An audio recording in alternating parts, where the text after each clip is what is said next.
Hello and welcome to Luke Blues Talking. For the eagle-eyed amongst you, you may have noticed no Lawrence Nelson or Brian Martin tonight, so if you're tuning in specifically for them, I wholeheartedly apologise. But what I can say is I've been reassured that it's just a one-match ban for the two of them, and they will be back next week. I'm obviously joined by George Frank and Gary Redhead. Firstly, how are you both doing? I feel like a trialist that's not going to get a deal, to be honest. They was filling the shoes of Brian Lawrence, but I'm sure we'll do all right. Yeah, much the same. I've spent the afternoon making apple pie, so I feel woefully ill prepared for this, but we'll give it a bash. You've got notes, to be fair. Some. Well, I can say to you both that we've got no budget, so yeah, chances are you might not get a contract out of it. I'm sorry about that. First of Couldn't all, they, couldn't they pay me enough? first of all, obviously that's us finished pre-season. If we look at the game just passed against Crusaders, all three of us were there. Gary, first of all, what were your thoughts on the game? The game over. I thought after we went 2-0 down, we started kind of playing our best football, but it's probably better to get them sort of mistakes out in the pre-season games. I think not just that game, but overall, I'm reasonably kind of impressed enough and comfortable with what I've seen. I've no worries or stress sort of thing going into the new season. I'm okay with it all. What about yourself, George? Yeah, I mean, we all know that Crusaders are quite an accomplished side, and I think the result itself is it doesn't matter much in pre-season anyway. But I think against a team like that, you probably don't go into expecting us to, cruise to a win. For looking at the game itself, I thought Elliot Dunlop didn't really threaten for them. There were a couple of kind of clinical moments from the striker, and again, obviously defensive mistakes. Um, the management weren't happy with either goal, and you could tell that the players weren't either. So hopefully you know, like Gary says, they're out of our system now, and we can push on. I think as well, outside of the two quick fire goals, if you had, I don't know, nipped to get a pie at that moment, missed that, you probably couldn't have told there was a kind of great deal between the two teams over the remaining, what, 88 minutes or so? Nah, it was very much, you could tell it was a friendly, couldn't you? A lot of boys trying to get kind of minutes in their eyes and get themselves up to speed. Some nice kind of passes of play here and there. Again, same in all the games. Probably enough to kind of encourage supporters about what's to come, but it was fairly even for being fourth game into pre-season as well against a decent full-time outfit. So, I no qualms. I think as well they made a lot of changes at half time, and maybe we came into the game a little bit more because of that as well. But yeah, nothing too much to worry about, I don't think. I think as well that although we obviously went down to defeat in the end, two really good chances towards the end that obviously would have changed the score. I think it was Danny McManus and one of the trialists. Down in the left-hand side just put his kind of high and wide, didn't they? It was a good bit of football in the build to that, and then the chance as well. Jamesy Dolan put a good ball into. It was trialist at the time. It was Tommy Sharp. We can now reveal, and the defender just got a cross in time to put the block in. But I mean, if one of them go in, you're going away with a draw, and you're even happier, aren't you? But I think it was that kind of performance where you've got beat. Same with the long games, you've been beat, but there was lots of kind of good moments, and the fact that it's pre-season, that you were saying that you've been beat, but you're kind of okay with being beat because the performance was enough. I think as well in terms of the standard of team that you play, that you probably learn more from a game like that than if we'd gone out and thumped somebody kind of 6-0, etc. And perhaps you can get a wee bit ahead of yourself and start thinking Champions League, here we come. I'd much rather have the 6-0 thumping in pre-season. Um, I think with that and the land friendly, Cosmo said it through the week. Having two teams over that give you that challenge, that test, and the same can be said for Evan Meadow and Hurlford. I thought they both brought something, and it was a physical test. Um, you're bringing a big crowd over from Northern Ireland, and everyone's having a good day out. And I think anyone who was there, whether they were Crusaders fan, Lion fan, or Stranraer fan, would have got something from that. And as well, seen the trialists, seen the new signings as they are now, is a big bonus in pre-season. Just in the back of the people having a day out, I think Cosman said you need to make the friendlies worthwhile to have them in the town, not just the level opposition, but obviously the crowds. It was think back-to-back record days for the girls in the pavilion bar as well, who do a good job. So, I mean, that makes it worthwhile in itself. And then, like I was saying, to give the home supporters a chance to see some of the trialists and new players and that on show, the fact that we could get not just one but two was a bit of a Brucey bonus as well. Just on that as well, I think the Fitba bar had record Record. sales. So Yeah. hospitality was jammed, and quite a long day for everyone that was working at Stair Park that day. So they've all done us proud. Painting a good picture here. Yeah. We're off to a good start. I think as well that obviously in the league we're going to be playing all the teams at least 4 times, obviously with the playoffs as well. We're going to be playing Edinburgh City a 5th time on top of that. It's nice just seeing different opposition as much as anything else. Yeah, I think that's it. It's a wee change for us, and having teams over. I think there's familiar faces as well within both teams. You know, Larne had Andy Ryan. There's Elliot Dunlop coming over with Crusaders.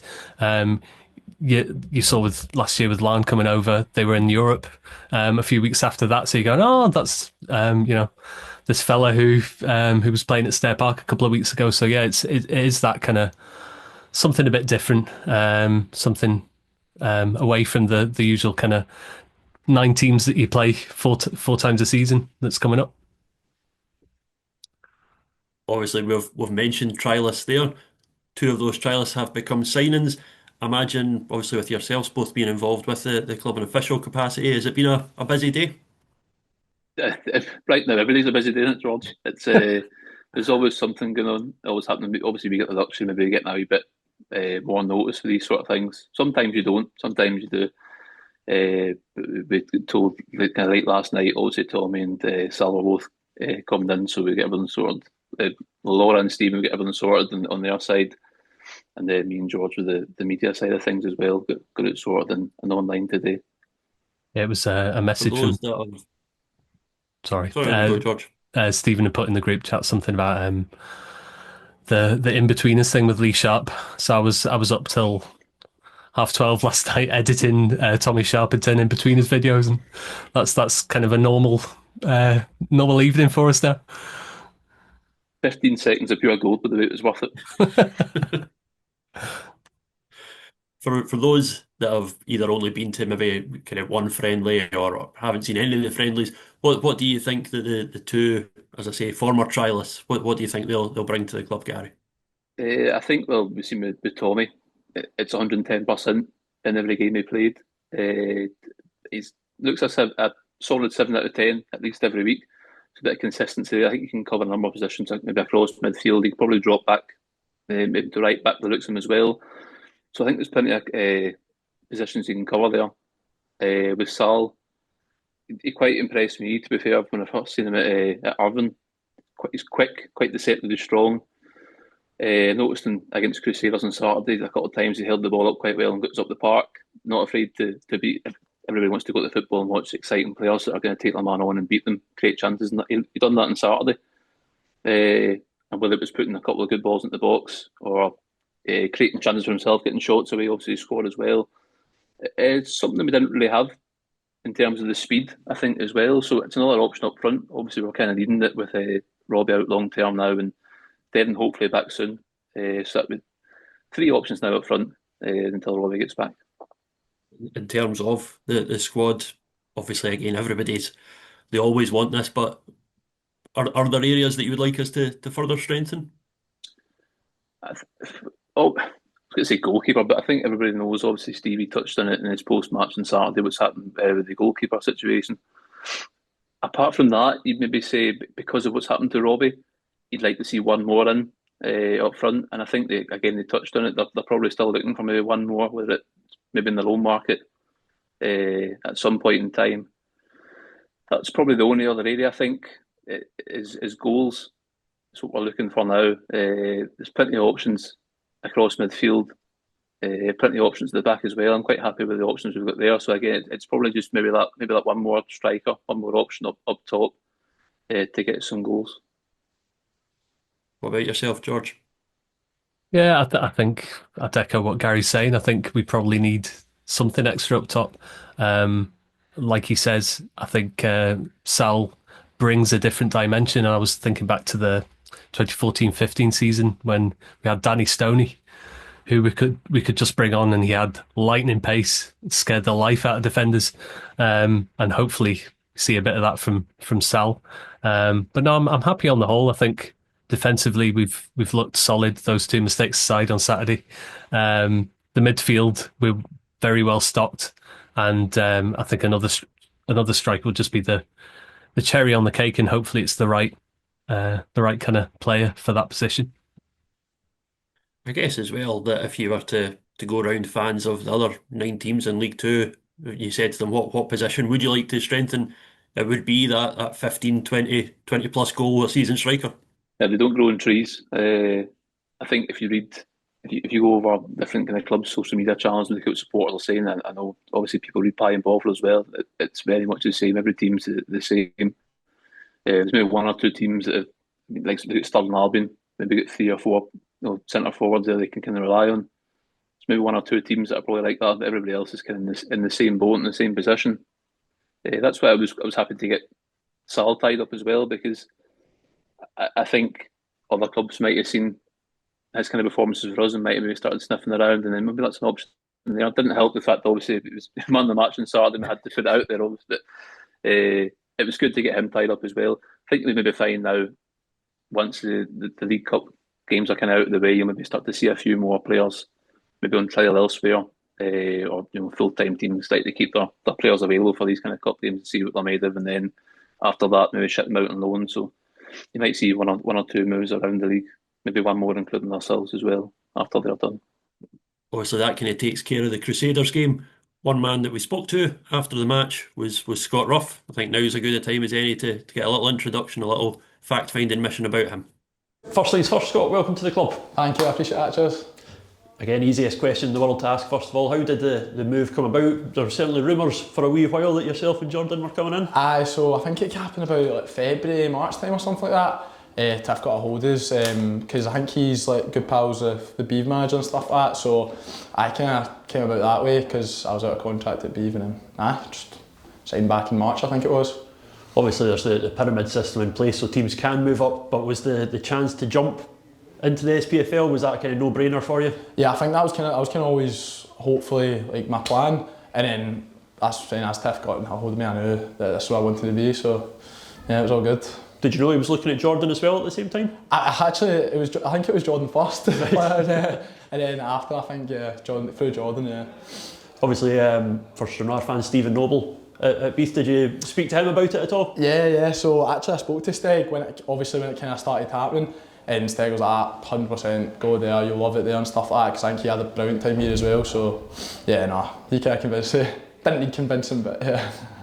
Obviously, you've not been here that long, but how does West of Scotland Football League, how does that differ to League Two? I think just coming into training and stuff like that, like the boys it's sharp, it's consistent, like you need to be on the ball all the time, because the people I'm coming up against in training as well, you know what I mean, like they're quality, they've been here as well, so yeah, it's good.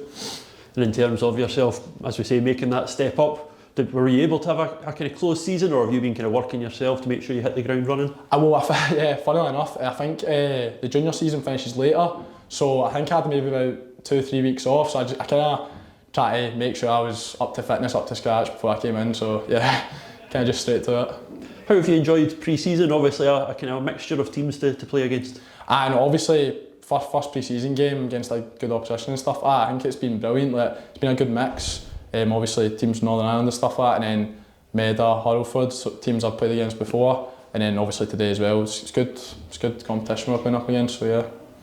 Obviously any footballer, they want to win games, but I imagine pre-season it's as much kind of getting up to speed, trying different things as much as anything else. I think like with trials coming in and stuff like that, it's kind of chop changing, but obviously we want to try win every game, and we won to forward, but like, obviously that's what I'm saying, it's good opposition, so I think good workout as well, so yeah.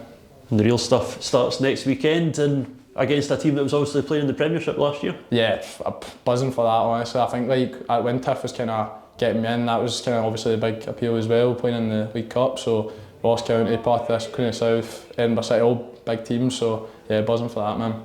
It's maybe not fair to ask yourself in terms of your kind of knowledge of the League Two teams, but you anticipate it's going to be a tight, congested League Two this season? Oh yeah, when you look at the league, like, there's no mugs at all in League Two. So yeah, no, it's going to be a tight one, but hopefully we can be up there. So. And obviously yourself coming in, Lewis Reid alongside you as well, Evan Dunn. You're all big lads. You're hoping to chip in with a few goals as well. Well, hopefully that's the plan. Yeah, definitely. I need to add more goals to my game. So yeah, hopefully that can come about. Yeah. That's brilliant. Thank you. Okay, cheers. All right. Thanks. We mentioned there about loan signings, and obviously last season I had a quick check through. We had Jacob Pazikas, we had Robbie Much, Sam Kane, Josh Lane, Lewis Reid, Elliot Dunlop, Max Guthrie, all on loan. I imagine that's going to be another avenue that the management team will probably look at.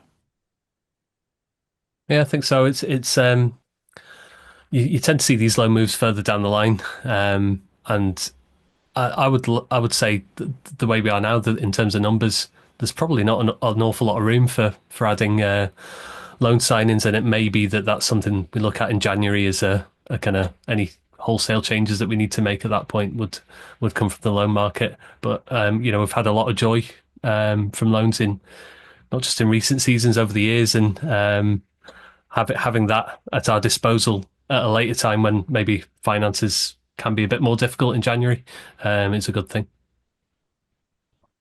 I guess there is that inconsistency as well, and you see that with last season's loans, that obviously inevitably some perform better than others.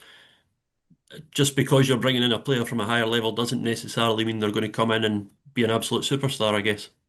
No, thankfully for us this season, it's sometimes the opposite. Obviously, we've recruited quite a few boys from the West, and I've seen a lot of people online kind of saying that, oh, I don't know much to know, they're recruiting from the West. A lot of these boys aren't at this level for different reasons. It's not as cutthroat and straightforward as they're not good enough.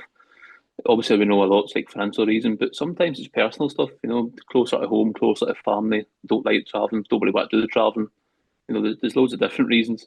Like you're saying, just because you get a player from maybe a championship or a Premier League full-time team, might come down to Stranraer and play League Two football, and it's the first maybe proper games in men's football, and we've seen it with loads of players. They come down highly recommended to maybe get a bit of ability in that about them. They look okay in training, but then they go out on a Saturday and that first challenge comes in from a fourth or centre half, and they're like, "Oh, don't know about this," and then the opposite. I think we can see this season already with the boys that have stepped up. They look a lot bigger, a lot more physical. They're comfortable. They played against two other junior teams and two full-time teams from across the water, and they've not looked small in any case against any of them. They stood up to them, and they also look a lot more physical and a lot more ready to compete in League Two. It's worth pointing out as well, and as you say, a lot of people are kind of saying, oh, they've signed a lot of players for the West of Scotland League. Obviously, the manager's managed at that level. He knows a lot of the players. It's not a case of we've got a couple of days before the start of the season and, all right, well, we better start signing some folk, just take a punt on anyone. As I say, George, the manager knows that level and hopefully knows exactly what the players he's brought in are capable of doing. Yeah, and I think if you look at the likes of Jordan Stewart and Scott Ruff, he's had them picked out for months in advance. I don't think I think the players that have stood out for me during pre-season have been the guys that he's plucked from the West of Scotland League, and the likes of Ronan Hughes looks really confident, tidy on the ball. BJ Cole again kind of brings experience, leadership, and I think there's some of these things that these qualities that the team's maybe been lacking a little bit in recent seasons, and hopefully that they're the guys to bring it. Is the one concern perhaps, and maybe it was needed, but is the one concern in terms of having such a big turnover of the squad that it might take a little bit of time to knit together, Gary? Possibly, but I mean, these are the risks you take. I think you look at last season, and again, the chairman touched on it in his piece last night that went out. We probably maybe caught up too much in the results of the East Kilbride games, and we kept the majority of the nucleus of that squad. At the end of the day, that was the same nucleus that got us in that position in the first place. So I don't mind it. I don't mind seeing a mass turnover. One thing I would say, obviously, me and George are involved behind the scenes in that. It's the most maybe not quite, I would say together, because obviously we're only 4 games in, but they've clicked, certainly in the dressing room very quickly. There's a lot more camaraderie between them all. Again, Cosmo said about it, there's a bit of a kind of buzz about it. They all seem to go on quite well. They're looking forward to the step up a lot of them as well. I know we're going to touch on the League Cup games and how it's kind of set up not in favour of League Two clubs and that anyway. First competitive games, normally a Premier League or Championship club, but I think a lot of these interviews we've done for the YouTube and for the Patreon as well, you can hear the boys saying themselves they're looking forward to the Ross County game. They're looking forward to challenge themselves against these sort of teams. So it's a risk, bringing so many new players. But I think we were at a point as a club where we probably needed to take that risk and refresh it a wee bit. So we did. I think as well, you kind of hinted at it a little bit there that when we've spoken to people for Back to the Bandstand, the number of them that have said kind of the importance of not just the 90 minutes on the pitch, but almost more important off the pitch and the fact that everybody's kind of in it together. It's massive. Again, some of the more successful teams I've seen over the past couple of years, you can see it, when they're going into the dressing room after the game and things like that. One of the best examples were Stenny when they won the league that year. Obviously, we started well, went up there, they beat us 5-0.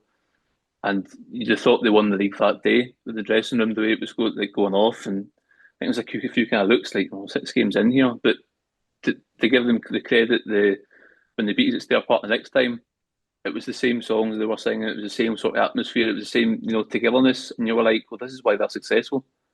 And it sounds daft, it's silly wee things like that. But, like singing the same songs, getting in the routine, it brings them all together. And I think that was a massive part of why they were so successful. There was some good players, don't get me wrong, but nobody at the start of that season went, Stenny, that's head and shoulders above everybody else in that division. They'll win the league for fun. I think that togetherness and sort of the good kind of banter in the dressing room, it brings a team together and it goes a long way to making them successful.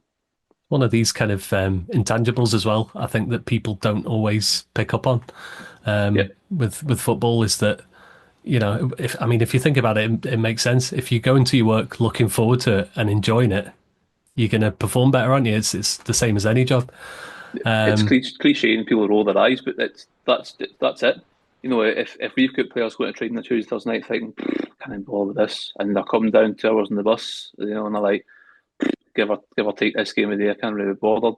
They're beat already. Yeah. They're no use to us. It's contagious as well. It'll spread through the dressing room if you've got 1 or 2 people feeling like that. So exactly. Yeah. Particularly at this level, with it being part-time, that obviously, as you say, folk are going to be working 9 till 5 or whatever, that it could be understandable if you're kind of like, I've got training tonight, can't really be bothered with that. But then, as you say, if it basically it's you're going out to work with your pals, it becomes a lot more palatable. That's it. It's one of the most important things, making it enjoyable. It's no secret we're not one of the biggest payers in League Two, so we need to find other ways to make this presentable when you're going to players to bring them in. And I think Tiff's stressed it loads of times. He wants players to be happy. He wants players to enjoy themselves. If you go and ask Tiff and any of his teammates from the teams when he was here, same with Stevie. We did Swifty and Back to the Bandstand there for the Patreon, and every one of them say how much they love the bus journey.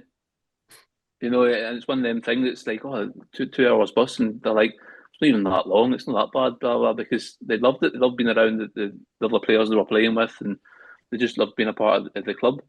And that's the way we need to have it for teams to be successful down here.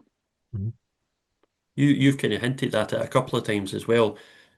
Obviously, start of the season, bookies put out the odds for kind of who's going to be where come the end of the season. Do you think the fact that a lot of people will inevitably write Stranraer off, will that be cliche time kind of printed off and put up in the home changing room? Do you think that the squad will be like, that's fine, just write us off, don't worry about it? It's the greatest motivation, isn't it? And it's the easiest thing to do is just take that and go, well, nothing to lose now. Everybody else wrote us off, so they're going to be bottom. They're going to finish 10th. They've recruited 2 divisions below, and they're not good enough, sort of thing. And that was very much the case of obviously like Neil Watt's team. The same with Steve Aiken's team as well. And it just makes it even sweeter, doesn't it? When you get 3/4 of the season, you're sitting in the top half, you're looking down, going, wasn't that at the start of the season? Was it? I noticed a comment on Pine Bovril the other day, and it called them something like the West of Scotland League Goon Platoon. So I think you should just get that printed on a flag and stick it on the front of the bus or something. It's going in the Twitter bio on the Goon Platoon. The Goon Platoon. I love it. Honestly, I love it when I always say when we excel the most when we're the underdog and nobody fancies us. It must be that. Seeing we go out and play with no pressure on us like that, I think that's when we're at our best. So I'm hopeful it's the same again this season. Yeah, otherwise I'll be quoting all this at the end of the season. I know why. Well, the 9 other teams, other fans will be like, "Mike, you said this. Thanks for that." So based on all of that, and we kind of touched on it on a previous episode with Laurence as well, but I imagine all three of us are pretty cautiously optimistic. I don't think any of us are necessarily saying we're going to go through the league double figures against each team, unbeaten, etc. But cautiously optimistic. Why can't we have a good season? I was just about to say all that, so I better change my answer. This was after I had said that Darren and Ryan were going to score, 79 goals between them, so I wouldn't worry about it. But no, as I say, I imagine, George, you're cautiously optimistic. Why can't we have a good season? Yeah, and this is the danger with, working with Gary several days a week, as you end up acquiring his optimism. But yeah, I think we all are, and you have to be going into a new season. You have to, have your chin up and be looking at what's ahead and looking forward to it. And I think we all are looking forward to Ross County, and the players will be of that same mindset they need to be, because that's how you get a result. You don't go in going, oh well, they're a championship team, they've got this guy and that guy. You're going, right, this is our home turf, and we're gonna give you a game. And I think that'll be the mentality, and we'll just see what we get. Like, the reality is, right now, what everyone's saying is just purely based on speculation. The people that are writing us off, or writing off Adam Barton or a fourth, or predicting East Kilbride to win the league, it's purely just based off things they're reading, and or they've signed him, so they'll be good. I mean, the most recent kind of case is obviously Clyde last year.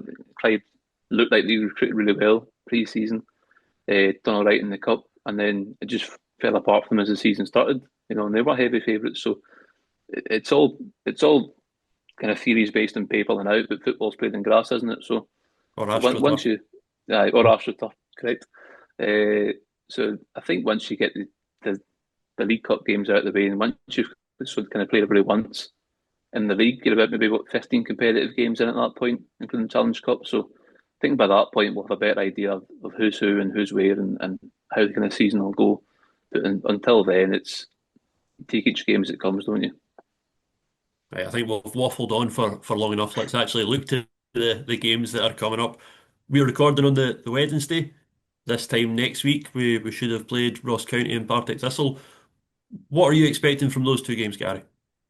2 wins, 6 points. Right. Moving on, right? No, like I said, you honestly don't know, do you? You don't know. Obviously, Ross County and Partick Thistle are going to be the heavy favourites, both full-time teams, championship. I'd actually fancy Ross County. Again, it's pure speculation. It's based off paper, but you'd fancy them maybe to sail to the championship title with the recruitment. Suit pretty good. Every time I've seen them sign a new player, I thought, oh God, they're coming to Stair Park. But again, you'd fancy both them, obviously, to beat us, but you never know. You never know. Like, more shocking things that happened than us getting the result on Saturday against Ross County and then going to Partick Thistle on the Tuesday night getting the result, haven't they? So I think we'll be well organised and ready for them. Some good heads in the dugout between the manager and Stevie and Martin as well, and Gary, Jim.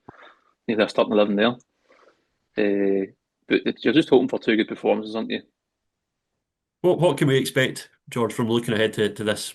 Well, these 2 games, obviously against Ross County on Saturday and then Partick during the week. I think it's it's a shame that there were 2 mistakes on Saturday, because I think on that side we've been quite defensively resolute, and I think that's what we'll all be looking for from the team going into the next 2 games. Against both teams, we're obviously going to have to be well organised, and the one thing with the League Cup is if you get a draw, you've got the chance to get a bonus point via the penalty shootout. So I mean, if we can escape with 4 points, wonderful. 3 would be fine. 6 I'd take, but we'll see what happens. We're not expecting much, boys. Do you think, again, kind of football cliche terms here, but do you think now's a good time to get them as well? First game of the season, nobody's kind of really fully up to speed or got that momentum behind them. Pros and cons, doesn't it? I think it's obviously, like you're saying, it's if you're in the playing, it's probably a good time because they're still trying to get up to speed as well. I think the important thing is your kind of pre-season's out of the way now, so you want to get in the competitive games. Then it doesn't matter how good a pre-season you've got, your first competitive game is going to be against a team that's either 2 or 3 divisions above you. You know, so it's. I think that's where a lot of teams probably treat them more as friendlies and pre-season rather than, you've got a competitive game type thing here. But it's probably better playing them now than when they're, halfway through the season and the squad's settled and they're putting together good results.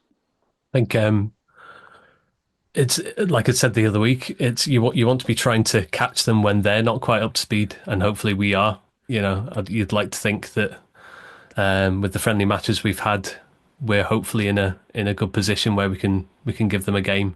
And I think it's important because you look at the revenue that teams have made from the League Cup in recent seasons. I think Spartans were one of the highest earners in the league last year just because of their League Cup run. So we can't take these games for granted. We've got to go into them and hopefully get something. And I think we'll all be happy. No less the committee, of course, with the money in the bank if we can get through. You'd mentioned as well, obviously, we spoke about 2 of the trialists that played at the weekend.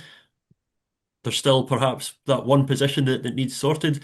I think I'm right in saying, though, Gary, we kind of looked into this, that trialists can play in these cup games. So even if any deal isn't quite over the line, there is still that option there. Yeah, you can have two a game, I'm pretty sure.